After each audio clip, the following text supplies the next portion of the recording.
నమస్తే, నేను సిరి. 'Triple R' తర్వాత అంటే జూనియర్ ఎన్టీఆర్ గారు అయితే 'దేవరతోనే' వచ్చారు. కానీ పాన్ ఇండియా సినిమా లెవెల్‌లో వచ్చినా కూడా ఇక్కడ సౌత్‌లో హిట్ అయినంతగా అయితే నార్త్‌లో అంత ప్రభావం చూపెట్టలేదు అని చెప్పేసి అనిపించింది. ఇప్పుడు అట్లనే 'గేమ్ చేంజర్' కూడా ఇక్కడ సౌత్‌లో చూపించినంత ప్రభావం అక్కడే నార్త్‌లో కూడా చూపిస్తదా లేదా అనే ఒక అంశం కూడా నడుస్తుంది. ఎందుకంటే 'పుష్ప 2' రిలీజ్ అయిన తర్వాత చాలా సినిమాలు అంటే అక్కడ బాలీవుడ్ వాళ్ళే భయపడుతున్న పరిస్థితి. ఆ రికార్డ్స్ అయితే అన్నిటిని బ్రేక్ చేసేసి ఇప్పుడు 'పుష్ప' అయితే నెంబర్ 1 ప్లేస్‌కి దగ్గరలో ఉన్నట్టుగా కూడా కొన్ని మనం రికార్డ్స్ అయితే చూస్తున్నాం కలెక్షన్స్ పరంగా. సో ఇప్పుడు మరి జూనియర్ ఎన్టీఆర్ గారు, రామ్ చరణ్ గారు 'ట్రిపుల్ ఆర్'తో అంటే ఏదైతే సక్సెస్‌ని చూసారో విడివిడిగా ఆ సక్సెస్‌ని చూడలేకపోతున్నారా అనేది కూడా ఒక చర్చ నడుస్తుంది. మరి ఈ అంశాన్ని అంటే ఏదైతే విడివిడిగా సినిమాలు తీసిన తర్వాత 'ట్రిపుల్ ఆర్' తర్వాత ఇద్దరు కూడా పాన్ ఇండియా లెవెల్‌లో అక్కడ సక్సెస్ అంటే హిందీ నార్త్ బెల్ట్‌లో సక్సెస్ చూడగలిగారా లేదా అనే అంశాన్ని మనకు వివరించడానికి మనతో పాటు ఉన్నారు ప్రముఖ సినీ ప్రొడ్యూసర్ రాహుల్ అయ్యర్ గారు. నమస్కారం. నమస్తే అండి. సార్, ఇప్పుడు చూస్తుంటే ఈ పాన్ ఇండియా ఏదైతే మన తెలుగు ఇండస్ట్రీ అని కాకుండా ఇండియా అంటే సినిమా అంటేనే ఇండియా లెవెల్లో ఉన్నట్టుగా ఇప్పుడైతే పాన్ ఇండియా అది వచ్చిందో సౌత్ నుంచి వెళ్ళిన సినిమాలన్నీ బాలీవుడ్లో హిట్ అయిపోతున్నాయి చాలా వరకు. ముఖ్యంగా రాజమౌళి గారి సినిమా అంటే ఖచ్చితంగా హిట్ అన్నట్టుగా మనకి తెలిసింది. 'ట్రిపుల్ ఆర్' మనం చూసాం, అది పాన్ ఇండియా అంటే పాన్ వరల్డ్ మూవీ అలాగా అయిపోయింది, ఆస్కార్ లెవెల్కి వెళ్ళిన మూవీ. సో అంత సక్సెస్ని చూసిన తర్వాత రామ్ చరణ్ గారు, ఎన్టీఆర్ గారు విడివిడిగా అంటే రామ్ చరణ్ గారు ఏమో ఇప్పుడు 'గేమ్ చేంజర్'తో, ఇంతకుముందేమో ఎన్టీఆర్ గారు 'దేవరతో' వచ్చారు. కానీ నార్త్లో అంత సక్సెస్ని చూడలేదు అని చెప్పేసి అంటున్నారు. మరి 'గేమ్ చేంజర్' రామ్ చరణ్ గారు ఆ సక్సెస్ని చూడగలుగుతారా నార్త్లో? ఫస్ట్లీ ఇక్కడ డైరెక్టర్ గురించి మాట్లాడుకోవాలి.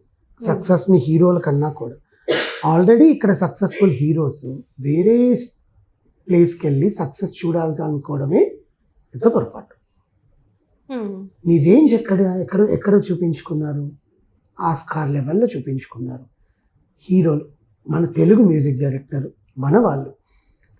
అంతేకాని నేను మలయాళం ఇండస్ట్రీలోకి వెళ్ళి నాకు సక్సెస్ కావాలి, నాకు బాలీవుడ్కి వెళ్ళి షారుఖ్ ఖాన్, అమీర్ ఖాన్, సల్మాన్ ఖాన్, అమితాబ్ బచ్చన్ కన్నా నాకే సక్సెస్ కావాలి అని మన వాళ్ళు అనుకోరు. ఫస్ట్ థింగ్, ఇవన్నీ ఏంటంటే కలెక్షన్స్ పరంగా ప్రొడ్యూసర్కి ఎంత డబ్బులు వచ్చింది, ఆ నార్త్లో ఇప్పుడు 4 భాషల్లో రిలీజ్ చేస్తున్నారు, మలయాళం, తమిళ్, తెలుగు, కన్నడ, హిందీ, 5 భాషలు. 5 భాషల్లో రిలీజ్ చేస్తున్నప్పుడు 5 భాషలకి తగ్గట్టుగా రైట్స్ కొనుక్కుంటారు. ప్రొడ్యూసర్ ఎంత డబ్బు పెట్టాడు, అక్కడ ఎంత పోయింది అనేది ప్రొడ్యూసర్కి ఇంపార్టెంట్. 'ట్రిపుల్ ఆర్' అనేది బాహుబలితో ప్రూవ్ చేసిన రాజమౌళి సినిమా అని కాబట్టి, ప్లస్ అక్కడ ఉండే యాక్టర్స్, హాలీవుడ్ యాక్టర్స్ని తీసుకొచ్చి ఆ సినిమాలో విలీనం చేసి ఆర్ట్ చేసి సక్సెస్ సాధించారు. నెక్స్ట్ 'కల్కి', Deepika Padukone is a main heroine in Bollywood, one of the main heroine in Bollywood. ఆమె యాక్టింగ్కి ఫిదా కాని వాళ్ళు ఎవరు ఉండరు. అలాంటి ఆమెను తీసుకొచ్చి 'కల్కిలో' ప్రభాస్ పక్కన చేసాం. ప్రభాస్ అంటే అక్కడ వాళ్ళకి క్రేజ్ ఉంది బాహుబలి వల్ల. సో దానివల్ల అక్కడ అది కలెక్షన్స్ సాధించింది. 'పుష్ప 1లో షికావత్ క్యారెక్టర్ ఎంత హిట్ అయిందో అది వాళ్ళకి బాగా నచ్చి 'పుష్ప' మీద చాలా అంటే చాలా అంచనాలతో అలాంటి సినిమా మాకు కావాలి అన్న బాలీవుడ్ హీరోలు కూడా ఉన్నారు. సో అందుకని 'పుష్పని' తీసుకొచ్చి అక్కడ మళ్ళీ రిలీజ్ చేశారు హిందీలో. సూపర్ డూపర్ హిట్ అయింది. అన్ని సినిమాల కల్లా కలెక్షన్స్లో ఇంకా దూసుకుపోతుంది. Still it is playing in the theatres కాబట్టి 'పుష్ప 2'. ఓకే, అలాగా 'దేవర' అనేది తెలుగు నేటివిటీకి సంబంధించింది. సైఫ్ అలీ ఖాన్ ఎంత పెట్టినా కూడా, సైఫ్ అలీ ఖాన్ తీసుకొచ్చి నువ్వు నెగిటివ్ రోల్లో పెట్టినా కూడా 'దేవర' అనేది ఏం character? Janhvi Kapoor main lead, మళ్ళీ అక్కడ ఒక శ్రీదేవి గారి కూతురుని తీసుకొచ్చి పెట్టు. కానీ 'దేవర' అనే డైరెక్టర్ ఎవరు? కొరటాల శివ గారికి అక్కడ ఏమైనా సినిమాలు హిట్ అయ్యాయా? బాలీవుడ్లో ఏమైనా చేశారా? కదా, పాన్ ఇండియా తీయలేదు. మరి ఆ డైరెక్టర్ మీద బాలీవుడ్ వాళ్ళకి ఏం నమ్మకం ఉంటుంది? సెకండ్, జాన్వీ కపూర్ రోల్ ఏముంది దాంట్లో? అంతా ట్రిమ్ చేసి 'దేవర పార్ట్ 2' అన్నారు. ఇంకా అమ్మాయికి రోలే లేనప్పుడు అమ్మాయి ఆ సినిమా ఏం చేస్తుంది? Third part.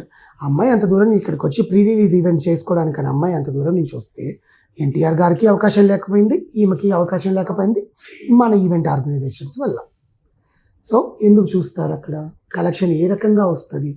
సినిమాలో వాళ్ళ సంబంధించిన వాళ్ళు ఏ మేరకు వాళ్ళని యూటిలైజ్ చేసుకున్నారనే ఒక సెల్ఫిష్నెస్ అనేది ఉంటుంది. సైఫ్ అలీ ఖాన్ గారిని మాత్రం ఆయనకి పోటీగా ఏదో చేశావు, బట్ సైఫ్ అలీ ఖాన్ కన్నా కూడా ఎన్టీఆర్కి నువ్వు ప్రాధాన్యం ఇచ్చాక సినిమా తీసావు. దేవరా అంటే అదే కదా. ఎందుకు చూస్తారు, మనలాగా వాళ్ళు ఎందుకు ఆదరిస్తారు అనేది క్వశ్చన్. సో అక్కడ కలెక్షన్ బాట మన తెలుగులో, మన తెలుగు రాష్ట్రాల్లో లేదా తమిళ్, మలయాళం, కన్నడతో పోల్చుకుంటే హిందీలో కొంచెం గ్రాస్ తగ్గిందనే వార్త ఇప్పుడు మీరు అడిగింది.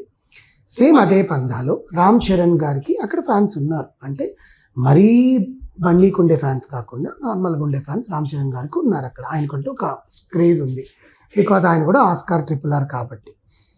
కానీ సినిమా శంకర్ సినిమా అందరూ చూస్తారు. శంకర్ సినిమా ఇండియన్ 2 చూశారు. శంకర్ సినిమాలో ఒకే ఒక్కడు అక్కడ మళ్ళీ రీమేక్ చేశారు, ఆ సినిమాని చూశారు అందరూ. అలాంటిది శంకర్ ఇండియన్ 2 ఫ్లాప్ అయ్యేసరికి ఏం అంచనాలు ఉంటాయి వాళ్ళకి అక్కడ? ఈ సినిమాలో ఆయన ఏం తీశాడనే చూస్తే కానీ తెలియదు. సో కలెక్షన్స్ సాధిస్తుందా అంటే as of now no, long రన్లో సాధించవచ్చు. కానీ పుష్పాని బీట్ చేస్తుందా, కల్కిని బీట్ చేస్తుందా అంటే కథా కథనం, అంశాలు, డైరెక్టరు, వాళ్ళు వాళ్ళకి మన సినిమా ఇప్పుడు మనకి ఏం తెలుగులో మనం హిందీ సినిమా ఏది రిలీజ్ అయినా బాగుంటే మనం చూస్తామండి. తెలుగులో వాళ్ళకి మన సినిమాలు వాళ్ళకి నచ్చితేనే చూస్తారు, లేకపోతే చూడండి. ఎందుకంటే వాళ్ళకి భాష అర్థం కాదు, వాళ్ళు సబ్టైటిల్ చేసుకొని చూసుకునే ఓపిక ఉండదు. మనకేంటంటే మనం అన్ని భాషలు మాట్లాడతాం ఇక్కడ, ఎందుకంటే అందరితో కలిసి ఉంటాం కాబట్టి. అక్కడ తెలుగు మాట్లాడరుగా, అవసరం కూడా లేదు వాళ్ళకి అవసరం కూడా లేదు. సో అవన్నీ పరిగణలో తీసుకొని ఈ కలెక్షన్స్ అనేవి వస్తాయా రావా అనేది లాంగ్ రన్. ఎందుకంటే దేవరా లాంగ్ రన్లో వచ్చింది. స్టార్టింగ్లో రాదనుకున్నాం, 1-2 డేస్లో రాదనుకున్నాం. దేవరా లాంగ్ రన్లో వచ్చింది. అండ్ ఎవరి పేరు మేరకు ఎంతవరకు కలెక్షన్ సాధించింది అనేది కూడా మనం చూసాం. అంటే హీరోయిన్ వల్ల వచ్చిందా, హీరో వల్ల వచ్చిందా, కథ వల్ల వచ్చిందా, డైరెక్టర్ వల్ల వచ్చిందా, ఆ ఏరియా వల్ల వచ్చిందా అనేది. బట్ ఇప్పటికైనా ఎవరైతే ఈ కలెక్షన్స్ బాటలో మనకన్నా ఆ సినిమా కన్నా అక్కడ ఎక్కువ కలెక్షన్స్ రావాలి, వచ్చేస్తాయి, 300 కోట్లు సాధిస్తుంది, 500 కోట్లు సాధిస్తుంది అంటే మన దగ్గర సాధిస్తుంది. అక్కడ సాధించాలి అంటే వాళ్ళకంటూ ఒక వాల్యూ అనేది అక్కడ ఉండాలి, ఉంటే ఖచ్చితంగా సాధిస్తుందండి. Because they are very different అండి. ఆ ఇండస్ట్రీ అనేది డిఫరెంట్. వాళ్ళ ఫంక్షన్లు, వాళ్ళ ప్రోగ్రాములు, వాళ్ళ డ్యాన్సులు మనం చేస్తామా, మనం ఉంటామా అలాగా? అంతెందుకండి, సింపుల్గా అంటే టాపిక్ డైవర్ట్ అని కాదు కానీ ఒక సింపుల్ ఎగ్జాంపుల్, మన బాలీవుడ్ సెలబ్రిటీ హీరోయిన్స్, మన తెలుగు సినిమా హీరోయిన్స్ ప్రెగ్నెన్సీ షూట్లు ఎట్లా చేయించుకుంటారో ఒకసారి చూడండి. దాన్ని బట్టి అర్థం చేసుకోండి సినిమాని వాళ్ళు అక్కడ ఎంత వాల్యూ ఇస్తారు, మన తెలుగు సినిమాకి అక్కడ ఎంత వాల్యూ పోతుంది అనేది. మన వాల్యూ తగ్గించుకోకుండా ఉంటే మనకి ఇక్కడే వస్తాయి కలెక్షన్లు. ఇంతకాలం పాన్ ఇండియా చూసాం కలెక్షన్లు. సమరసింహారెడ్డి పాన్ ఇండియా చూసిందా? ఠాగూర్ పాన్ ఇండియా చూసిందా? చెప్పండి. సరే, భరత్ అని నేను పాన్ ఇండియా చూసిందా? శ్రీమంతుడు పాన్ ఇండియా చూసిందా? మహర్షి పాన్ ఇండియా చూసిందా? వెంకటేష్ గారు F2, F3 పాన్ ఇండియా చూసాయా? ఇప్పుడు ఎట్లా కలెక్షన్స్ వచ్చాయి? నాకు తెలిసి సంక్రాంతికి వస్తున్నాం కూడా పాన్ ఇండియా లేదు, నాకు తెలిసి లేదు. Only Telugu, straight Telugu, no Tamil, no Kannada, no Hindi చేయరు. నేను చూడట్లే. సరే, భగవత్ కేసరి పాన్ ఇండియా చూసిందా? లేదు. లాస్ట్ టైం వచ్చింది చూసిందా? Why pan India? Why we are ఎందుకు మనం ఎగబడుతున్నాం వాటి గురించి? మన ఇంట్లో మనం సంబరాలు చేసుకోవాలి. సంక్రాంతి పండగ సినిమాలు అంటే ఏంటండి? సంక్రాంతి అంటే ఏంటి తెలుసు, భోగ్ అని ఏదో వేస్తారు అంతే.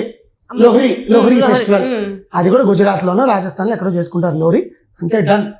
మనకు గంగిరెద్దులు, మనకు సంక్రాంతి, పొద్దున్న నుంచి పండగలు చేసుకొని, పిండి వంటలు చేసుకొని, గొబ్బెమ్మలు చేసుకొని, సాయంత్రం ఫ్యామిలీస్ అంతా చిన్న చిన్న పిల్లలు చేసుకొని థియేటర్లకు వెళ్ళి సినిమా చూసి చప్పట్లు కొట్టుకొని ఎంజాయ్ చేసుకొని వచ్చి కూర్చునే సాంప్రదాయం అంది. ఎక్కడ అదంతా ఉందా? ఇప్పుడు మన దగ్గర ఉందంటారా? ఇంకా మన దగ్గర ఉన్నాయండి కొన్ని సింగిల్ స్క్రీన్ థియేటర్లు, కొన్ని పల్లెటూరులో. వాళ్ళకి అదే కదా ఆనందం.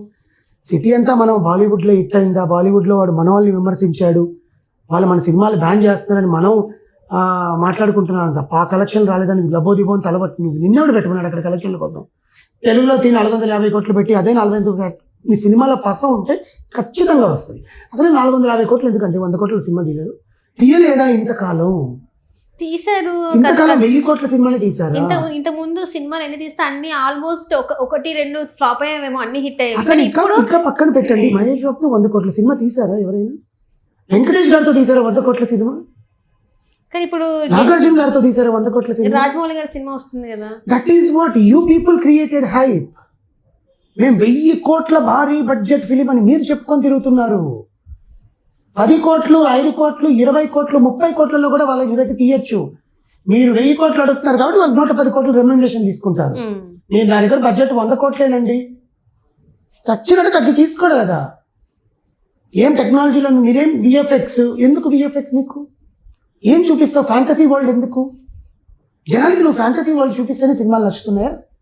విఎఫ్ఎక్స్ అంటే ఇక్కడ ఒక బొక్క పడింది, ఆ బొక్క దగ్గర నువ్వు ఏదో చూపించాలి, తాబేలో పామో ఇంకేదో చూపించాలి, దానికి విఎఫ్ఎక్స్. అంటే అది రియలిస్టిక్ నీకు సాంగ్ కోసమే వెనకాలంటే ఎంత పెద్ద సెట్లు, ఇంత ఎల్ఈడి లైట్లు, ఒళ్ళంతా ఎల్ఈడి లైట్లు, డిస్కో డాన్సులు, ఒలింపిక్స్లు, జిమ్నాస్టిక్లు, వీటి కోసం నువ్వు డబ్బులు ఖర్చు పెట్టి నేను 1000 కోట్లు తీసేసానని చెప్పి 1000 కోట్ల కోసం నేను పాన్ ఇండియా ఫిలిం అని చెప్పి అక్కడి నుంచి అమితాబ్ బచ్చన్ గారిని ఇక్కడి నుంచి తీసుకోవద్దని, అట్లా నటన పరంగా నీ క్యారెక్టర్ పరంగా వాళ్ళే కావాలని నువ్వు రాసుకున్నప్పుడు తీసుకో, ప్రాబ్లం లేదు. కానీ నువ్వు తీసినప్పుడు మిగతా ప్రొడ్యూసర్లకు కూడా అమ్మో నేను ఇప్పుడు మహేష్ బాబు గారి దగ్గరికి వెళ్ళాలంటే 1000 కోట్లు పెట్టుకోవాలా, ఇప్పుడు రామ్ చరణ్ దగ్గరికి వెళ్ళాలంటే 500 కోట్లు పెట్టుకోవాలా. చిన్న డైరెక్టర్స్ కి సత్తా ఉన్నా కూడా వాళ్ళ దగ్గర అంత అమౌంట్ ఉండదు కాబట్టి వాళ్ళు వెనక్కి తగ్గాల్సి వస్తుంది. ఆబ్వియస్లీ ఇప్పుడు డైరెక్టర్ దగ్గర మంచి సత్తా ఉందండి, ప్రొడ్యూసర్ దగ్గరికి వెళ్ళాడు, నేను చిరంజీవి గారికి అనుకుంటున్నానండి అంటే ఆయనతోనా అండి నా దగ్గర ఇప్పుడు 10,000 కోట్లు లేవండి, ఒక 10 సంవత్సరాల తర్వాత తీస్తాను, 2040లో తీస్తానండి